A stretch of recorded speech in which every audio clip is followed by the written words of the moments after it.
¿Qué pasó con la cámara? No se ve porque estamos... Ok. Bueno, buenas tardes a todos. Nuevamente con algunas dificultades técnicas. Les recuerdo a todos los estudiantes que van a presentar que tienen que venir por lo menos media hora antes para resolver esta cantidad de elementos técnicos que estamos viendo ahora, que hemos padecido el día de hoy para poder hacer posible esta clase. Entonces, bueno, continuamos hoy, 22 de noviembre de 2021, en las clases de la asignatura Salud Pública 5, Teoría, Administración Sanitaria, y continuamos con una serie de tópicos de suma importancia para el conocimiento del país, de su función como médicos en un muy próximo futuro y actualmente como venezolanos y por supuesto como estudiantes de medicina de la Escuela Luis Racetti. El tópico de hoy es de suma importancia porque es un diagnóstico de las condiciones de vida del venezolano y es el último diagnóstico con el que contamos en el país y está realizado con una rigurosidad técnica que el grupo de estudiantes que me va a seguir en este momento va a tratar de hacer un resumen muy conciso sobre esto para poder tocar preguntas y respuestas al final. Entonces, bienvenidos todos. Adelante. Sí, voy a hacer.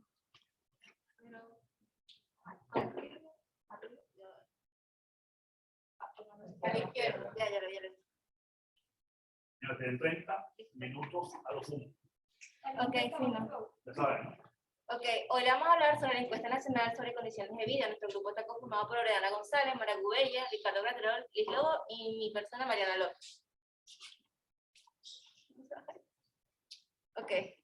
El COVID hasta el momento ha contado de 7 ediciones. Esta 7ª edición del COVID 2021 se desarrolló en un contexto país bastante complejo porque se sumó la situación de pandemia por el COVID-19 y la escasez de combustible.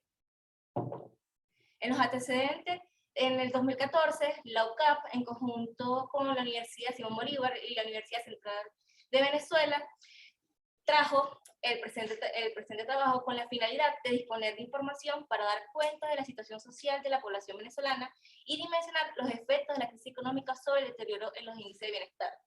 Esta encuesta fue teniendo mejora a medida que fue pasando el tiempo hasta llegar al año 2021, en la cual vamos a hablar. ¿Cuál fue el objetivo general? Fue conocer las condiciones de vida de la población venezolana, dar cuenta de la desigualdad socioeconómica e identificar los principales problemas que vulneran sus derechos esenciales. Entre los objetivos específicos que se abordaron en esta encuesta fue lo que contexto país, fue salud, educación, salud general, fue también en relación a la pobreza, la desigualdad, se habló también sobre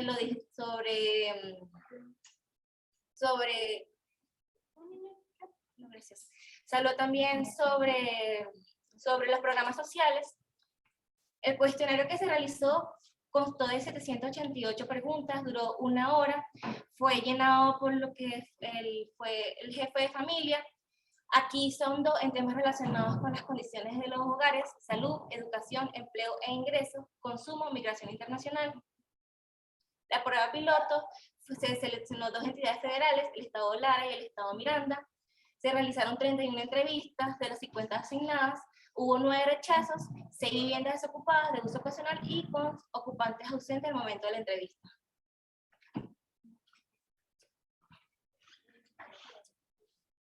Buenas tardes. Para la COVID 2021, el diseño fue fundamentalmente para producir estimaciones a nivel estatal. Esto con el ingreso per cápita como indicador de interés principal.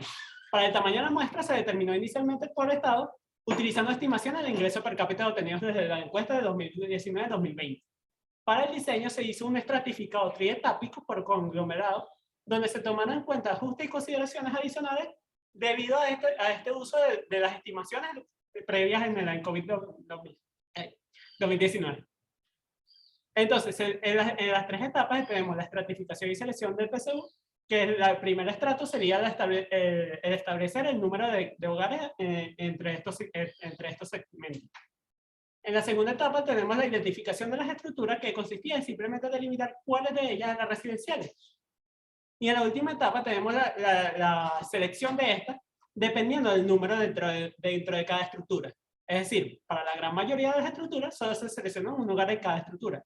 En aquellas que tuvieran un gran número de hogares, se implementó un procedimiento especial para esto, para evitar la carga sobre los entrevistadores. Existió un muestreo en réplicas, que lo que era un método de seguridad en caso de que el estudio se tuviera que parar. Esto lo que hacía era que cada grupo o cada dos grupos eran representantes de esa secuencia. Entre las tasas de cobertura y respuesta tenemos que la tasa de cobertura de los segmentos es generalmente alta por encima del 80%. Aunque varios estados sufrieron una infracobertura sustancial, que debido a esta estimación del año previo no da un buen predictor como en otros años. Y entre las limitaciones se pueden resumir en 5. Las complicaciones para operar en Venezuela por motivo político, en lo que se le añadieron también la pandemia COVID. Hubo algunas limitaciones importantes, como en años pasados, como en la 2019, que realmente lo que pueden dar es una tasa, una confiabilidad baja en los resultados finales. La restricción del viaje, el alto costo de combustible y la inseguridad hicieron que fuera difícil efectuar esta nueva lista de hogares, independiente de la recuperación de datos del año pasado. El nuevo diseño de 3 etapas introdujo un potencial error que puede ser las estructuras no residenciales. Y el riesgo de que la encuesta nunca se completara siempre estaba presente durante todo el desarrollo.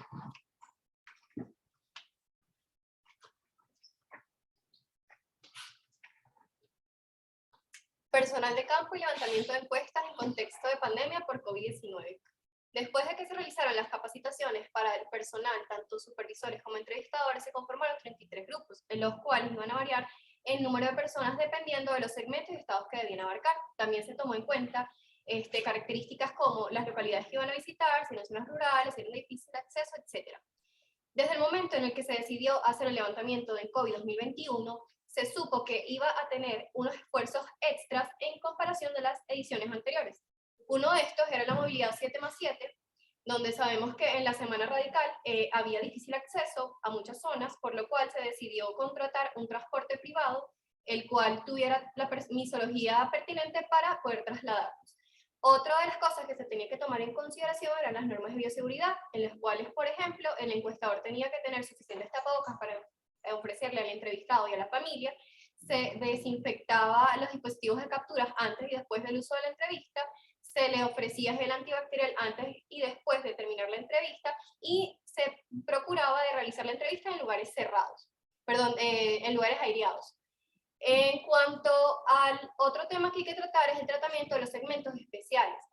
Los segmentos especiales, que son todos aquellos segmentos que abarcan a los hogares en sectores socioeconómicos medio, alto y alto, los cuales en ediciones anteriores se negaban a suministrar información debido a motivos de seguridad. Si sumamos a eso el COVID más los segmentos especiales, vamos a tener que la no respuesta iba a ser muy alta. Por eso se tuvo que buscar estrategias para los segmentos especiales, como una mejor planificación, una mejor comunicación, un equipo entrenado en segmentos especiales y unos mecanismos protocolares que le pudieran brindar más seguridad a las familiares y así brindar información de mejor manera. Teníamos un supervisor, 3 encuestadores y un coordinador de segmentos especiales. Entonces, digamos que estos segmentos especiales estaban más que nada ubicados en Distrito Capital y Miranda. Después de tomar estas estrategias, se tuvo como resultado que 7 de cada 12 hogares participaron, en donde Miranda tuvo una mejor participación que Distrito Capital. Estas claves, que fueron fundamentales para lograr la participación en las entrevistas, fueron una presentación formal a los miembros de la comunidad, una excelente imagen de los miembros del equipo, tanto físicamente como de dicción y de los demás protocolos, una proactividad a la hora de contactar al hogar y contactar previamente a personas conocidas del sector, es decir, si alguien del equipo de COVID conocía a una persona en el lugar que se iba a visitar, esta persona podía servir como vocero a su comunidad para que pudieran participar. Después de que se realizaron las entrevistas, se obtuvieron los resultados de las operaciones de campo, la cual se realizó en 14 semanas, en donde se pudieron clasificar como los hogares que colaboraron, donde no se colaboró, donde las encuestas no pudieron ser realizadas porque las estructuras no eran residenciales y donde tenían una respuesta indeterminada. La no respuesta viene dada de la suma del rechazo de los hogares, las estructuras no residenciales, donde no hubo acceso a los hogares, donde los niveles más críticos se alcanzan en Caracas, Barinas, Falcón, y a pesar de que habían respuestas que eran llenadas, 61 de las encuestas no fueron aprobadas, es decir, que representaba el 26%. Después de esto, se pasó a los controles de calidad, en donde hubo un proceso de revisión en la oficina, en donde cuando habían encuestas que estaban llenadas de forma incorrecta, se debía hacer una llamada telefónica y recopilar la información, o bien hacer una segunda visita. Luego se pasa a la validación de datos con una herramienta de Survey Solution que permitía la incorporación de reglas de validación, limitando así la introducción de errores. Posteriormente se agregan las variables de ingresos laborales y no laborables, en donde tenemos que los ingresos laborables estaban representados por los ingresos laborales monetarios y no monetarios percibidos tanto dentro como fuera del país por trabajos realizados, y los no laborables eran predicciones, jubilaciones, bonos, etc. Después se agrega los gastos en alimentos, que se obtuvo de los datos aportados en la sección 12, lo cual se pasó al monto en bolívares de 2020 y posteriormente se estimó el mismo en dólares a cambio de febrero de 2020.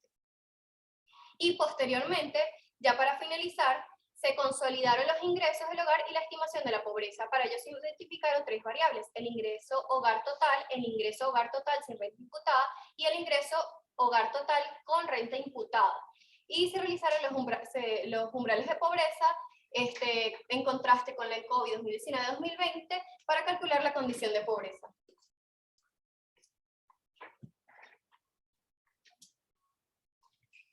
Ahora, para hablar sobre el informe de los resultados, tenemos el primer punto, el contexto demográfico, económico e institucional. Primero vamos a hablar de la pérdida de la institucionalidad. La calidad de vida de los ciudadanos va a depender netamente de las instituciones. Sin embargo, el factor principal es el Estado. ¿Por qué? Porque es el que se encarga de, o debería encargarse, mejor dicho, de resolver los problemas que puedan tener los ciudadanos. En Venezuela se dice que la institucionalidad es fallida a partir de la Constitución de 1999. ¿Por qué? Porque a partir de este momento, poco a poco, los problemas de los venezolanos han aumentado y la mayoría no ha tenido respuesta. En conclusión, se dice que somos un país muy pequeño en avance económico y demográfico, pero gigantesco en índices de pobreza y desigualdad. Y hasta los momentos no existe ningún proyecto que tenga objetivos sustentables para solventar esto lo más pronto posible. En cuanto a la crisis económica, no es un secreto para nadie que en los últimos 8 años Venezuela ha sufrido una caída del 74% del Producto Interno Bruto, por poca producción y productividad de los recursos del país. Esto se debe a que y además hay un colapso de la renta petrolera por merma de los ingresos petroleros externos. Esto se debe a que la mala gerencia de PDVSA y además de que industrias externas petroleras no invierten en Venezuela. En cuanto a la persistencia de la inflación, que viene en inflación desde 2017, ha conllevado a que aumente la pobreza, a que disminuya las posibilidades de trabajo, la economía está disminuida y por ende aumenta el trabajo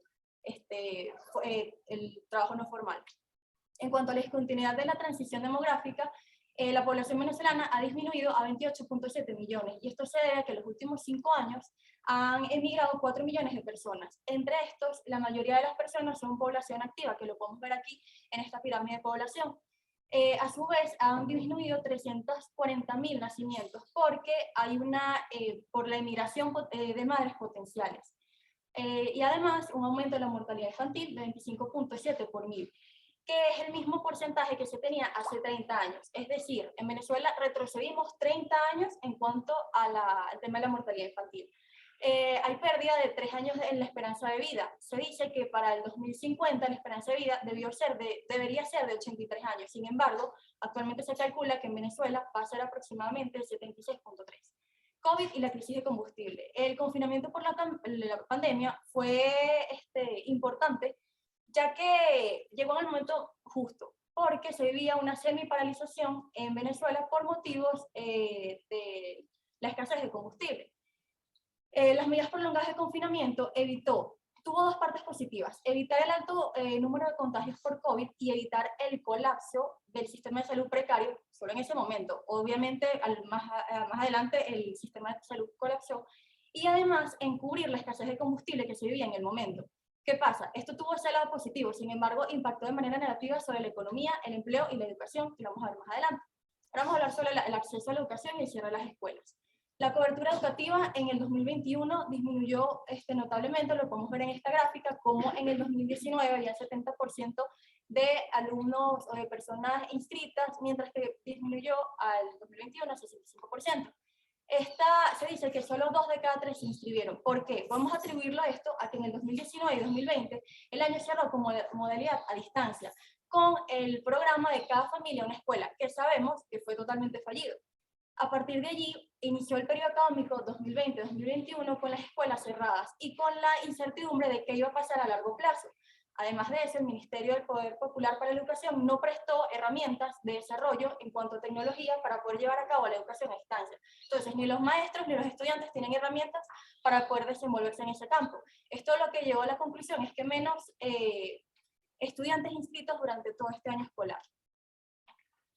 La pérdida de oportunidades educativas, muchas personas, muchos grupos etarios no tuvieron oportunidad de inscribirse, sin embargo, hay dos poblaciones afectadas, la población preescolar entre 3 y 5 años y la población comprendida entre 18 y 24 años, que no es un secreto porque fuimos 100% afectados. ¿Qué pasa? En el caso de la población preescolar, se dice que puede haber sido porque en las familias la educación pasó en segundo plano. Por todas estas medidas, la economía era parte fundamental, las personas no tenían dinero para comer, por lo tanto el ingreso principal o lo poco que podía ingresar tenía que ser para la comida, entonces la educación pasó en segundo plano. ¿Qué pasa? Se vio afectada la población preescolar y esto es importante porque se evitaron el desarrollo de competencias básicas importantes en este grupo etario. Lo mismo como la población de 18 a 24 años, se vio afectada las instituciones públicas principalmente porque no tenían posibilidades para poder llevar a cabo la educación a distancia. Lo vivimos, así que no es un secreto para nadie. Sin embargo, las instituciones privadas sí tuvieron un poco más de suerte en este campo. ¿Qué pasó? En vista de esto, se desencadenó la inactividad y el desempleo en los jóvenes en edades productivas. La modelo de aprendizaje fue el 90% de la población estudiantil, el 90% de la población estudiantil, a pesar de las medidas 7%, la modalidad fue 100% virtual. Solamente un 2%, un 6% tenía modalidad mixta en las semanas que no era radical, y hubo un 2% que no tenían actividades y se basaban en el programa Una Casa, una Escuela, Una Familia, una Escuela, que eran con las actividades a través del televisor y la radio, que sabemos que fue totalmente nefasto porque necesitaban apoyo extra. En cuanto al programa de alimentación escolar en pandemia, este programa en el 2019 tenía una cobertura del 65%, sin embargo, por todas las medidas de confinamiento, en el 2021 disminuyó un 19%, y de este 19%, únicamente el 14% logró utilizar todos los días el comedor estudiantil, y más de la mayoría tenía días sí y días no, y esto se llevó a cabo con la modalidad de comida para llevar. La salud y la población en general. Los problemas recientes de salud, se dice que en el 2021 hubo una disminución de la población que reportó algún problema de salud. Esto no quiere decir que la población venezolana sea más sana, sino que la mayoría de la población no asistió a centros de salud, ya sea por temas económicos, por temas de transporte o por miedo a contagio con el COVID. Entonces, entre las 3 primeras enfermedades que se manifestaron, fueron el 21.4% problemas de tensión y el sistema circulatorio, el 21.4% de tos, resfriado y gripe, y el 5.8% problemas estomacales y el sistema digestivo. Únicamente un 54% de la población que manifestó algún problema de salud asistió a una consulta y 46% no asistió, o por decisión propia, por no tener el dinero, por automedicación, por no tener acceso al lugar. Y en cuanto a los problemas de menores de 5 años, es prácticamente lo mismo, únicamente el 60% recibió atención en lugares públicos, y las enfermedades que mayor prevalecieron en este grupo etario fueron, en primer lugar, las gripes y afecciones respiratorias, y en segundo lugar, las diarreas. La mayoría del porcentaje de los niños enfermos, los padres consultaron a servicios hospitalarios, sin embargo, sigue existiendo una gran parte que no consultó por el mismo problema de los adultos. La atención prenatal tardía. Todos sabemos que una atención prenatal tardía influye directamente proporcional con el porcentaje de sobrevida del recién nacido. En base a esto, podemos ver que el 97% de las madres asistieron a un control prenatal. Sin embargo, solamente el 24% asistió a las 9 consultas de control prenatal, en comparación con el ENCOVID 2017, que asistieron 40%. Además de esto, el 75% asistió únicamente a 8 o menos. un 14% a menos de 4 controles. Es decir, aquí tomando en cuenta el 97% de las madres que asistieron al menos a un control, tenemos un 3% que no asistió a ningún control prenatal. Ahora, en salud sexual y reproductiva, tenemos que existieron inequidades en la fecundidad. Esto siempre ha existido. Se dice que las mujeres en situación de pobreza tienen un promedio de hijos más elevado. Puede ser por falta de educación. En cuanto al conocimiento de los métodos anticonceptivos, se hizo la encuesta únicamente en la población femenina. El conocimiento, hubo conocimiento de al menos un método anticonceptivo. Sin embargo, hubo bastante diferencia en cuanto a los adolescentes. Esto nos tiene que hacer pensar que tenemos que evaluar proyectos de salud sexual y reproductiva para los adolescentes. ¿Por qué? Porque hablando de la maternidad en la adolescencia, vemos que el riesgo de ser madre avanza a medida que avanza la adolescencia y únicamente el 80% de las madres adolescentes pueden conciliar la maternidad y los estudios. Es decir, que hay un 92% de madres adolescentes que abandonan totalmente los estudios para poder dedicarse a la maternidad y a su hogar. Ok, muy bien. Ahora hablemos de la migración internacional. Sabemos que los principales migrantes de nuestro país son hombres en edades jóvenes que emigran principalmente por buscar trabajo y los países más comunes de destino son Chile, Colombia, Perú, Ecuador. En Venezuela no se publican estadísticas oficiales sobre los movimientos migratorios, pero gracias a la Plataforma de Coordinación para Refugiados y Migrantes, vemos que desde 2015 han salido 5 millones de venezolanos de nuestro país. Bueno, como ya había comentado, este sería el perfil de la migración reciente, que es predominantemente hombres en edades económicamente activas, que la principal razón por la que salen son por búsqueda de trabajo con un 86%. La segunda razón es por reagrupación familiar. Vemos que según parentesco con el jefe de la familia, principalmente han emigrado los hijos e hijas en un 57%. Y en segundo lugar sería la esposa o compañera de ese jefe o jefe. Aquí en esta gráfica podemos ver a qué se dedicaban los migrantes antes y después de emigrar. Y llama la atención que un 30% no tenía empleo antes de emigrar. Y también que luego de emigrar un 31% se ocupan tienen ocupaciones elementales o son trabajadores de los servicios. En el ámbito laboral se ha ido deteriorando. Vemos que desde 2014 hasta 2017, una de las estrategias por los hogares para mantener los ingresos es incorporando más miembros del hogar en la actividad económica. Pero a partir de 2018, la población económicamente inactiva fue aumentando hasta llegar a un punto crítico en 2021, donde 50% son población económicamente activa y 50% son económicamente inactivas, donde 15% son mujeres con niños que, bueno, no pueden salir de sus hogares porque tienen que cuidar a los niños, y 36% simplemente se cansaron de buscar trabajo. Y entonces, ¿por qué en Venezuela dejan de trabajar? Porque básicamente ya cuesta más ir al trabajo que la remuneración. Entre la actividad económica por edad y sexo, tenemos que las edades con la mayor tasa de actividad económica es entre los 35 y 44 años. A partir de los 55 años, solo una de cada 4 mujeres es activa. A reducirse las oportunidades de empleo formal y cualificado, en esa medida caen los incentivos laborales para las mujeres. Solo un 32,9% de mujeres son activas económicamente. Bueno, aquí vemos la composición de la población inactiva y vemos que el 40% está en los hogares, que predominantemente son mujeres, y 31% jubilados. Y bueno, nosotros, estudiantes, 12%. Aquí vemos cómo son los cambios en la categoría ocupacional entre 2014 y 2021. Y vemos cómo ha disminuido la población de empleados obreros en el sector público. Y para 2021 ya ha aumentado hasta 20 puntos los trabajadores por cuenta propia. Hoy, 1 de cada 2 trabajadores está autoempleado. Y bueno, ya de todo el panorama que hemos explicado, podemos imaginarnos cómo está la pobreza y la desigualdad. Pues la pobreza sigue aumentando, el límite, la línea de superación por los hogares está cada vez más lejos y esto hace que la pobreza extrema siga en aumento. Encovi recogió unos datos sobre el combustible en nuestro país y bueno, la crisis de movilidad es una de las que ha tenido más impacto y estos datos nos dicen que 20% no pudo poner gasolina de los que lo intentaron, el 80% sí pudo. Y de ese 80%, un 1% no compró en estaciones de servicio. Esto quiere decir que el bachaqueo se ha disminuido bastante. Y esto pasa desde que apareció combustible a precio internacional. Pagar el precio internacional resta al menos 114 minutos. Y bueno, el tiempo promedio para 30 litros de combustible es aproximadamente de 1 hora y media. Venezuela ha tenido una larga evolución de la pobreza.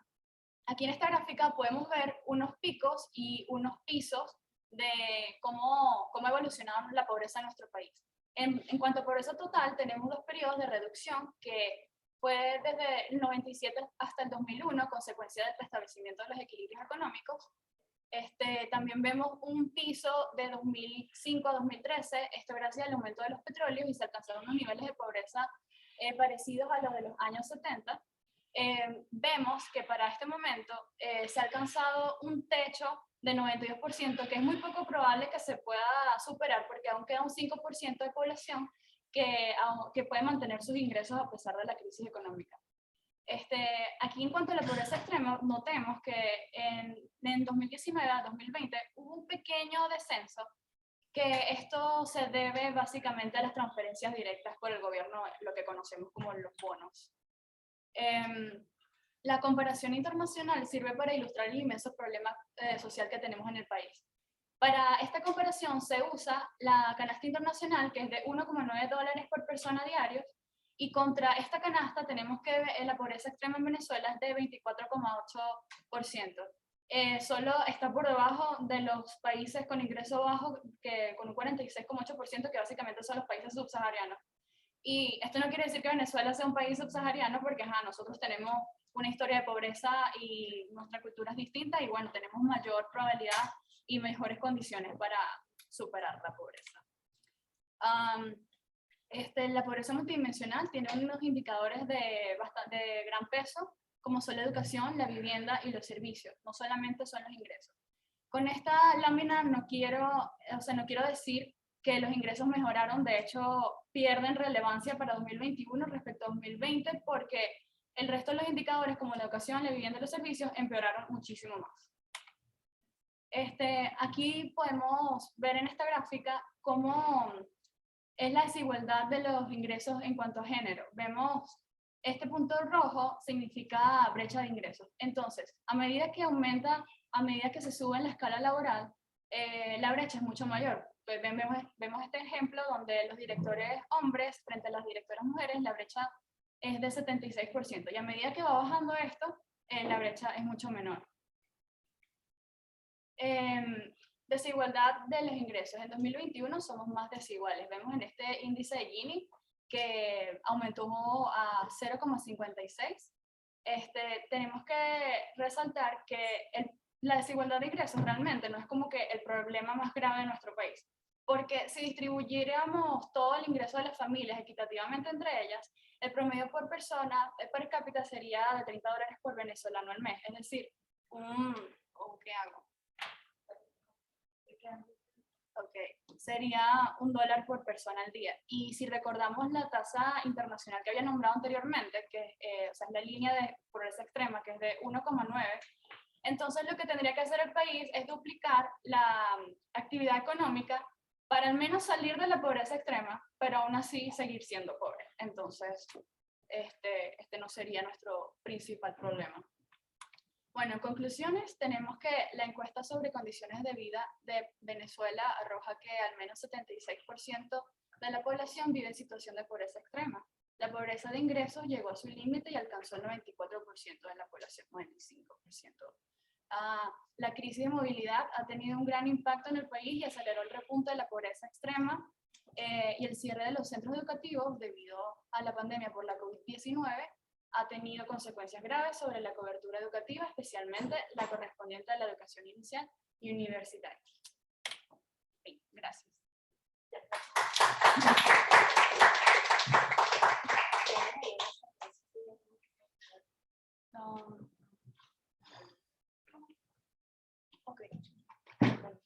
Bueno, muy bien, la verdad que estuvo muy buena la conferencia, a pesar de que las láminas estaban muy sobrecargadas. Los estudiantes demostraron que podían dar el tema, y algunos de ellos inclusive explicaron muy bien los tópicos, ¿no?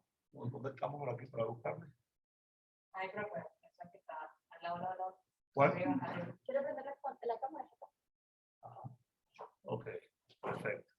Entonces, bueno, los felicito, la verdad es que estuvo muy bien dado, a pesar de, repito, por favor, para todos los grupos siguientes, manera de aprendizaje, las láminas siempre hay que ponerlas mucho más sencillas, los gráficos mucho más grandes, porque, por ejemplo, cuando estaban explicando la pirámide poblacional, creo que eras tú, lo interesante era ver la pirámide y ver en qué lugares claramente tú vas explicando y vas mostrando cuál es el efecto. Cuando vas a explicar el tema institucional, pones algunas gráficas que permitan que yo, que estaba sentado atrás, yo no veía nada. La única forma que un auditorio pueda ver unas láminas que son con tanto contenido es que tú tengas una clase con un metraje no más allá de 6 o 7 metros a lo sumo. Situación que nunca es válida en ninguna clase, ni siquiera en tiempos regulares presenciales. Así que eso tienen que mejorarlo, pero realmente las láminas están muy buenas. ¿Quién hizo las láminas? De todo. Ustedes. Y usaron las láminas que presentó el COVID. Usaron los mismos gráficos.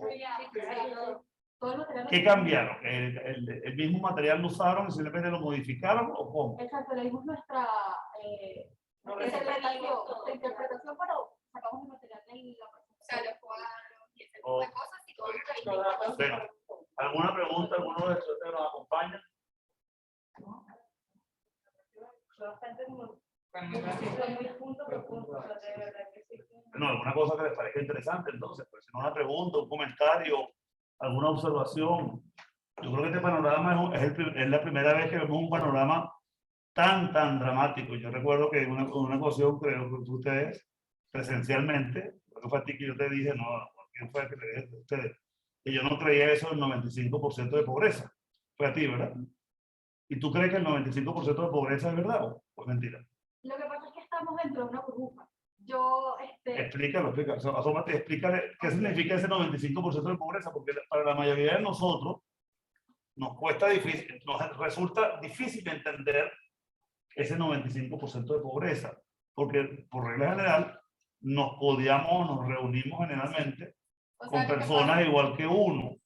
Entonces, ¿cómo explica? Pasa adelante, pasa y explícaselo a tu compañero. estamos, bueno, los que frecuentamos mayormente Caracas, estamos en nuestra burbuja en donde todo dentro de las posibilidades es perfecto. Hay muchísimos estados del país que sufren muchísimas tienen más problemas que nosotros. Entonces, todo el índice de pobreza no se evalúa únicamente en Caracas, evidentemente. Se evalúa con todos los estados, con toda la población venezolana, y si recuerdan en la parte que explicó Liz, no es que porque una persona en casa gane, no sé, $200, significa que el vecino que está al lado gana $200.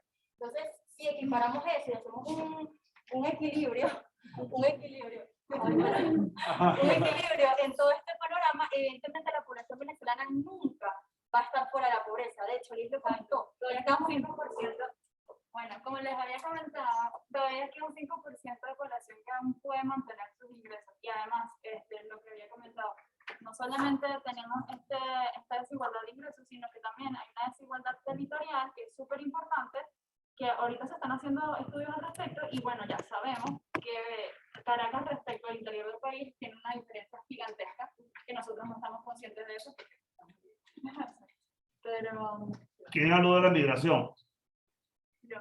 Tú misma. Háblanos un poquito sobre la migración. ¿Tú crees que ese fenómeno de la migración en el año 2021, bueno, en lo que resta de año y en lo que viene del año 2022, eso va a modificarse o tú crees que va a continuar? Bueno, no, de hecho, en 2021 regresó una población considerable porque, si yo comenté que una de las razones principales de la migración era en búsqueda de trabajo, justamente por la pandemia, estas personas se quedaron sin trabajo en los otros países y buscaron volver al país para buscar trabajo, para trabajar.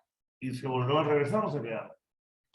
Bueno, no sé, creo que eso se está en estudio, pero no creo que se hayan devuelto. OCHA, la Organización de las Naciones Unidas, que se ocupa de esto, refirió que han reingresado 160.000 venezolanos y que lamentablemente la mayoría de ellos, al ver las condiciones del país, tuvo que volver otra vez.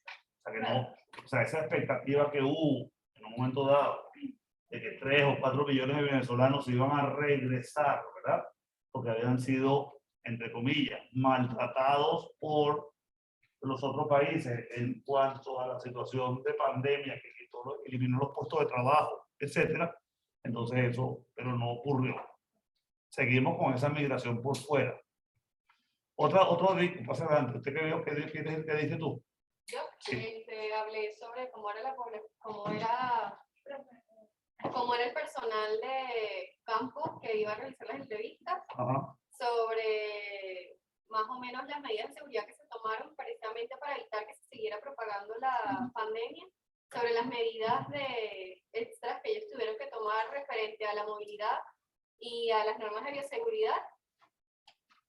¿Tú te gustaría trabajar en una investigación de este tipo? Acércate, acá. Ajá. ¿Te gustaría trabajar en una investigación de este tipo? ¿Y cuál área te gustaría trabajar? Ok, realmente sí me gustaría realizar esta investigación porque es importante conocerlo. Los venezolanos conocemos la realidad, pero no tenemos cifras oficiales, como muy bien lo mencionaron mis compañeros. Realmente nosotros mismos tenemos que ser los productores de estas cifras para nosotros conocer y sustentar, digamos, teóricamente todo lo que nosotros sentimos que estamos viviendo. Profe, una cosa que se me ¿Qué olvidó dices mencionar. tú? ¿Qué dices tú? Yo le expliqué el diseño de lo que fue el estudio como tal. Críticas al diseño. Realmente, Por ejemplo, yo me quedé sorprendido. Fueron a buscar 50 viviendas y encontraron solamente 39, ¿fue? 37 creo. 37. O sea que ellos fueron de las 50, 12 viviendas no encontraron. ¿Eso tú crees que hace que el estudio pierda Sí pierde calidad? cierta validez, sí pierde cierta validez realmente, porque lo que pasó en el estudio fue que al momento de buscar las estructuras, muchas estructuras cambiaron de ser simplemente residenciales a no residenciales. Okay. Entonces ya esas quedaban descartadas del estudio. Pero igual existía el error de que pudieran agarrar uno que fuera no residencial y resultara que al final era residencial. Entonces había un subregistro de lo que realmente había. Sí, Eso, además que eso es muy importante porque las escuelas, por ejemplo, se fueron a buscar ahorita y se dieron cuenta que muchas escuelas los estudiantes no pudieron regresar Correcto. porque ya la escuela no tenía las condiciones y había sido invadida o utilizada para otra cosa. sí, además que había muchas casas que estaban desocupadas o familias que rechazaron simplemente participar en esta ¿Cuántas escuela. familias regresaron? 9. Un número importante, ¿no? 9. De hecho, la diferencia entre la COVID 2019 y 2021, 2019, 2020 y la de 2021, es de una tasa del 9% de error. Bueno, como en razón del tiempo, nos despedimos. Teoría de Salud Pública 5 y muchísimas gracias a todos. Pues.